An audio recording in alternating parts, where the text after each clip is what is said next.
Hello students, till now we have learnt about the rate of reaction, the rate constant, how to derive the rate of reaction, what is order of reaction and what is molecularity of a reaction, right?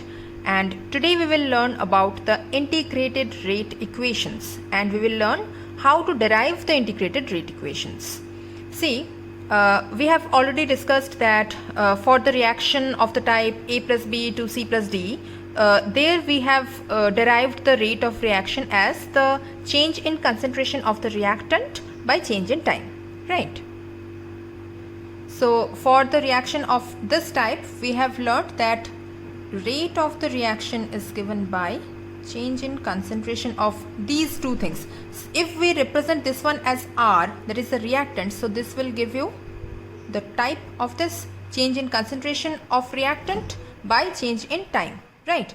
And as the reactant is being lost, so there is a negative sign, and if we represent it as the rate constant, so it will turn to be like this, right?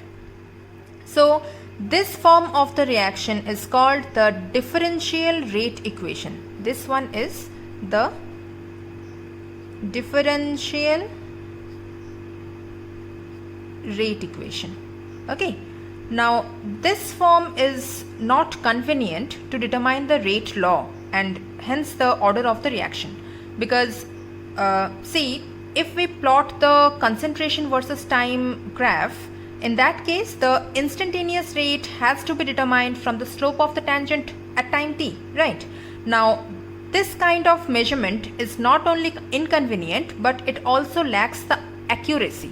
Okay, now to overcome those inconvenience, we integrate the differential equations for the reaction of any order. So today we will learn how to derive the integrated rate equations for zero order reaction and first order reaction. So let's start. In order to derive the integrated rate equation for zero order reaction, we have to consider the general reaction. So let's consider the general reaction of the type A to product. This is the reactant, this is the product. So for this type of reaction, if it is the reaction of zero order, the rate will be change in concentration of the reactant by change in time, right? So for zero order reaction, this will turn to be like this, and ultimately it will be like this. So from this equation we will get that the change in concentration of the reactant is equal to k dt, like this. Now on integrating both sides, we will get, if we change the sign here, it will be like this. Okay, so on integrating both sides, we will get concentration of A is equal to minus kT plus I. I is the constant of integration constant here. Okay, now we have to apply some conditions. See, if we say that initially, that means at time t equal to 0, the concentration of the reactant, this will be the initial one. That means concentration of A will be A naught, that is the initial concentration of the reactant, right? So if we implement this one in this equation, if we number it like this, so on substituting the values in this equation 1, we will get which one? That initial constant, this one will be A naught, this term will be 0, and this will be the integration constant only. So it will turn to be like this. Clear? Now substituting this value in equation 1, we will get, suppose this one is 1. So substituting 1 in equation 1, we get concentration of A, this one is equal to minus kT. Now this I is equal to plus A naught only. Okay, so this will be A naught. Clear? So again we will number it like this. Now from this equation we will proceed like kT is equal to, if we keep the symbol, okay, let me write it in this way, minus kT will be A minus A naught, right? So if we remove if we remove this symbol, then it will be K is equal to, sorry, KT is equal to, the symbol will be changed. So it will be A naught minus A in this side. Clear? Now if we want to represent it in terms of the rate constant, it will be 1 by T concentration A naught minus A. Okay, so this is the ultimate integrated rate equation of the order 0. Okay, so this is the expression for the rate constant for reactions of 0 order. Clear? This equation is important to solve various numerical problems. Clear? Now there are some important characteristics of the reaction of 0 order. First one, if we say that if we look at this equation, look at this one, any reaction of 0 order must obey this equation. Clear? So we need to know that for any type of the reaction, we should notice that for 0 order reaction, it must be of the type this one. We can use this one also because here initial concentration is given, so we can use this equation also. So this is one important characteristic. Now if we plot the concentration of the reactant versus time for the reaction of 0 order reaction, it will turn to be, let me show you. See here, this is the plot of concentration of A versus time. So in this plot, if we take the initial concentration A naught here, we know that after some time the concentration of the reactant, it will gradually decrease and we will get a straight line of this type, right? That means here we are getting the negative slope. Clear? So from this one, the slope of line is minus K.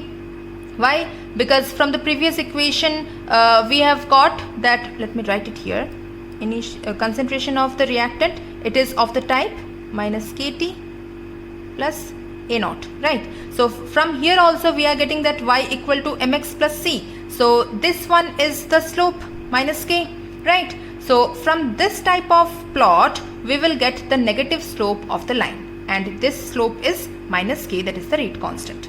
Clear? Again, if we want to plot the rate of the reaction versus concentration for the 0 order reactions, then we will get a straight line. Let me show you. If this is the plot, here it is the concentration and this is the rate. So we will get a plot of this type. Why is this so? Because we know that the rate is independent of the concentration. So we will get a straight line parallel to the concentration axis. Clear? Now another thing that we need to discuss is the half-life period.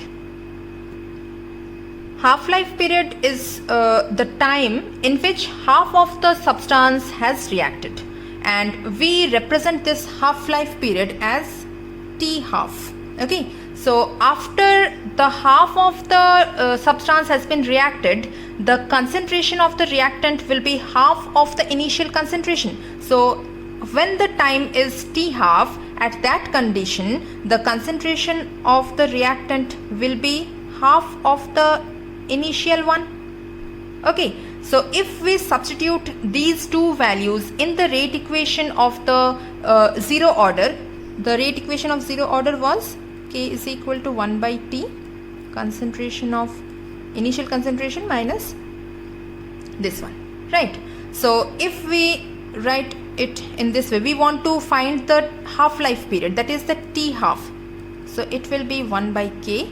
Now here the concentration of the reactant is A naught by 2. So we will substitute that value. So here we will get A naught minus A naught by 2, like this, and ultimately the value will turn to be T half is equal to, here it will be 2 A naught minus A naught, that means A naught, and finally A naught by 2. So it will be A naught by 2K. This is the ultimate equation for the half-life period of 0 order reaction. So you need to memorize the expression for half-life and expression for the rate constant for the reaction of 0 order. Clear?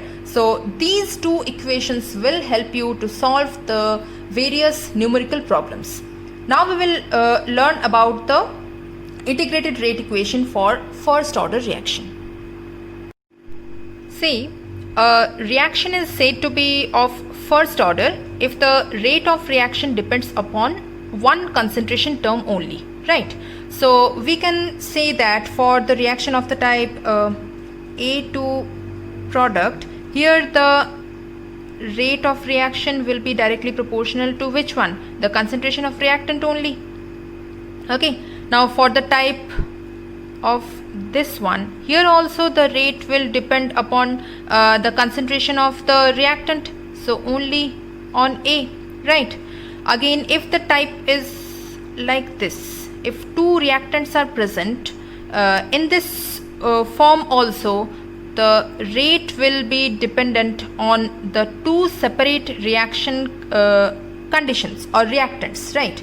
So either on A or on B, the rate of reaction will depend.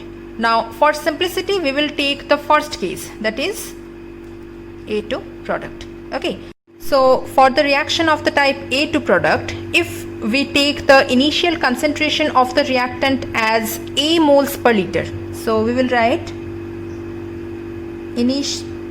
initially concentration is A. Concentration of the reactant is A, and for the product there was no concentration. Initially the concentration was 0. Now after time t, the concentration of this will change. Now X amount of A has been lost, that means X amount of product has been produced, right?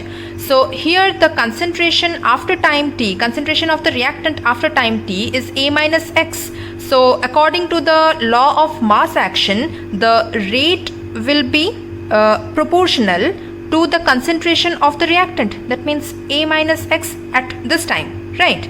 So we can write it like this, that the rate dx dt is proportional to A minus X. Now if we remove this proportionality symbol, then it will turn to be dx dt is equal to the rate constant K into A minus X, right? So this is the first equation. Now we will take, or we will use this equation for the further derivation. So if we rewrite the equation 1, it will turn to be dx by A minus X is equal to K dt, right? This is another equation. Clear? Now if we integrate both sides, means if we integrate equation 2 on both sides, so on integration it will be like this, right? So on integration we will get the value of this one as minus ln A minus X, right, ln, and it will be kt plus I. Again I is the integration constant here, so this is another equation. Clear? Now as that of the zero order reaction, here also we will take the condition of time t equal to 0, that is initially whatever the condition was, we will take it in that way. Okay, so initially means at time t equal to 0, see this x was missing, right? So x is equal to 0. That means initially at time t equal to 0, the concentration of the reactant will be simply A, right, small a. So if we put this value in this one, we will get minus ln A minus 0 is equal to K into 0 plus I, right? So from here we will get minus ln A is equal to I, right? On applying this condition, that is at initial condition, the integration constant will have the value minus ln A, right? So if we put this equation, means on substituting 1 in equation 3, we get which one? It will turn to be minus ln A minus X is equal to kt plus minus ln A, right? This one, right?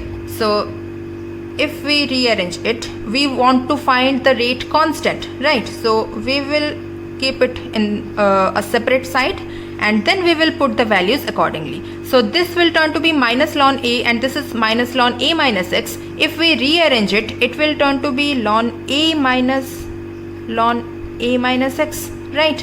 So again, on rearranging, this will be ln A by A minus x, right?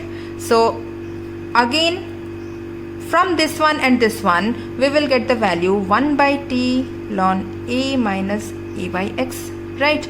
If we remove this one and express the rate constant in the terms of log base 10, then it will turn to be 2.303 by t log A by A minus x.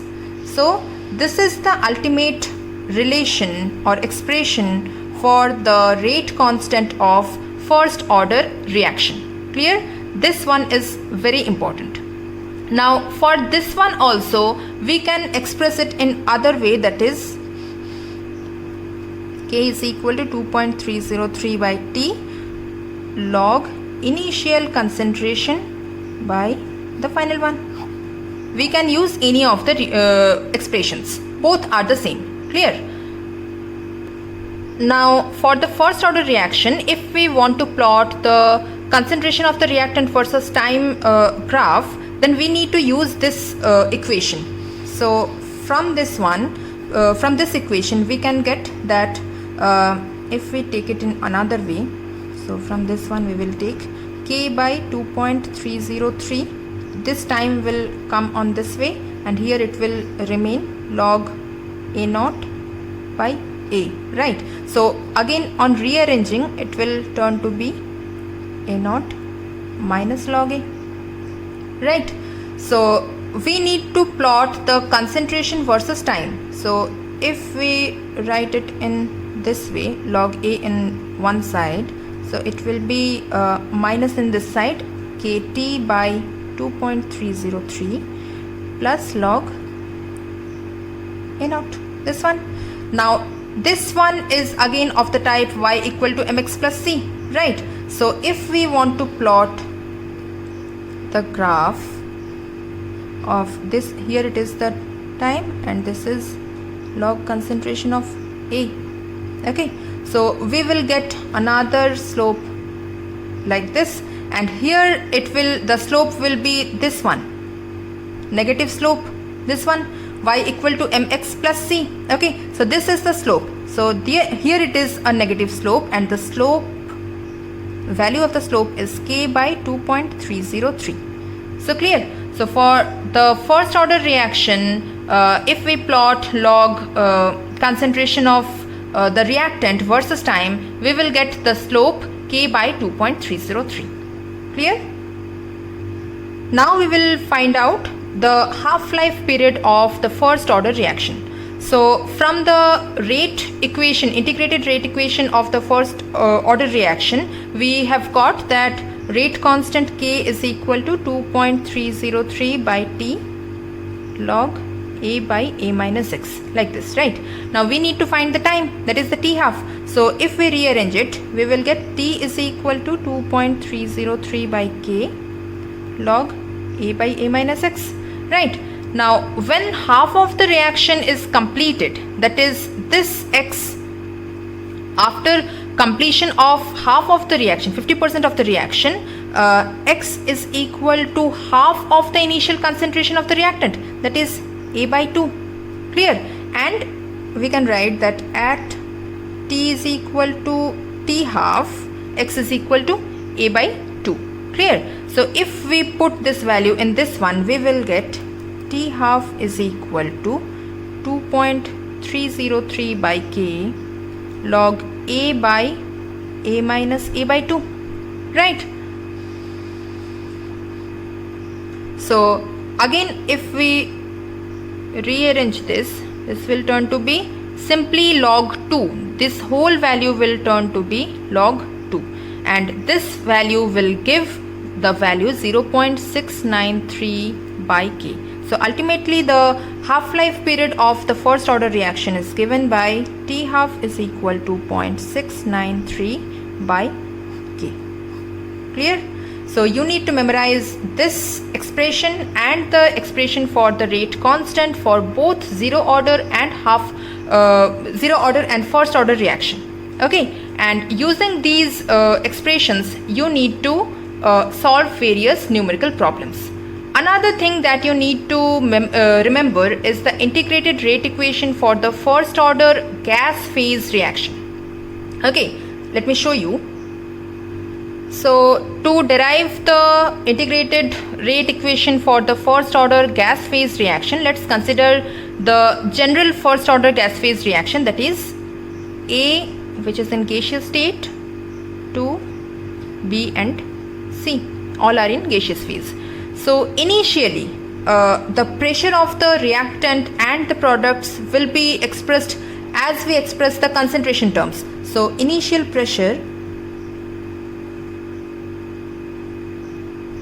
here it is P naught, suppose. Okay, and initially the pressure of the products is 0 because they are not formed at all, right? And after time t, the pressure will be, suppose here P, small p pressure has been reduced, so it will turn to be like this. Clear? And for B and C, this much pressure has been created. So total pressure of the reaction mixture after time t will be, this is the total pressure. Total pressure will be the sum of all these. So it will be P minus small p plus the pressure of these, right? So ultimately it will turn to be P naught. See, one of these two P's will be cancelled. So we will be left with this one. And if we need to calculate the pressure of the products formed or how much pressure has been reduced from the initial one, that will be given in this way. Okay, so from this we have calculated the pressure that has been reduced or that has been created in the product side. So pressure of the reactant after time t will be P naught minus P only. From here you have seen this one. Okay, so if we include this one, so if we write that pressure of the reactant, here it is A only, pressure of the reactant after time t, that is we need to find out the PA, pressure of the reactant. Here the pressure is P naught minus P, so P naught minus P. Now the value of P here is Pt minus 0. So here we will substitute the values. So this will turn to be P naught minus Pt minus P naught, and this will give, see, on simplification we will get 2 P naught minus Pt. Okay, so this is the ultimate pressure of the reactant side.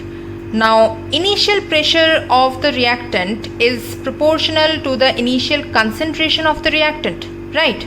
So we will write, so you can see here that initial pressure of A, that is P naught, it is proportional, directly proportional to the initial concentration of the reactant, that is A naught, right? And pressure of the reactant at time t, it is P of A here for this condition, and this one is directly proportional to the concentration of A at time t, that is simply the concentration of the reactant. So substituting these values in the first order rate equation, we will get, this is the rate expression for the first order reaction in terms of concentration. Now if we replace these concentration terms in terms of the pressure, then it will turn to be 2.303 by T log. See, the initial concentration of the reactant was A naught and initial pressure was P naught, like this.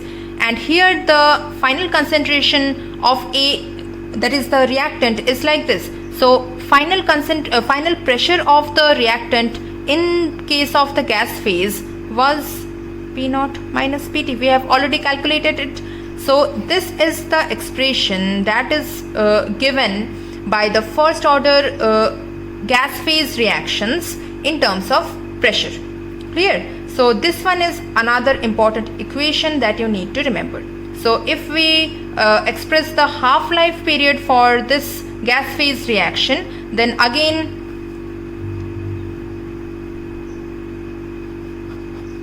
for the half-life, see the first order reaction means for first order reaction the half-life T half was proportional to the initial concentration in this order, right?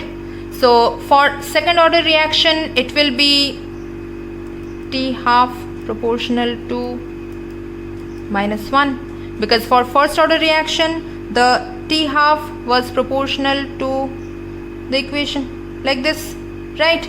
So in general, for a reaction of nth order, the T half is given by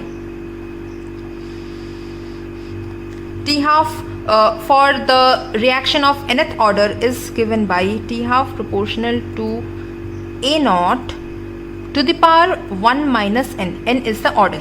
Okay. So for the first order reaction, here we can write it in other way, that is T half proportional to 1 by concentration, that is the initial concentration of the reactant, to the power n minus 1 in this way. Okay. So using these expression, you need to find out the values of various rate constant or the time or half-life period of the various reactions. And now I will give you, after this class, I will give you some numerical problems based on this half-life or rate of reaction or rate constant for the first order and zero order reactions. Clear?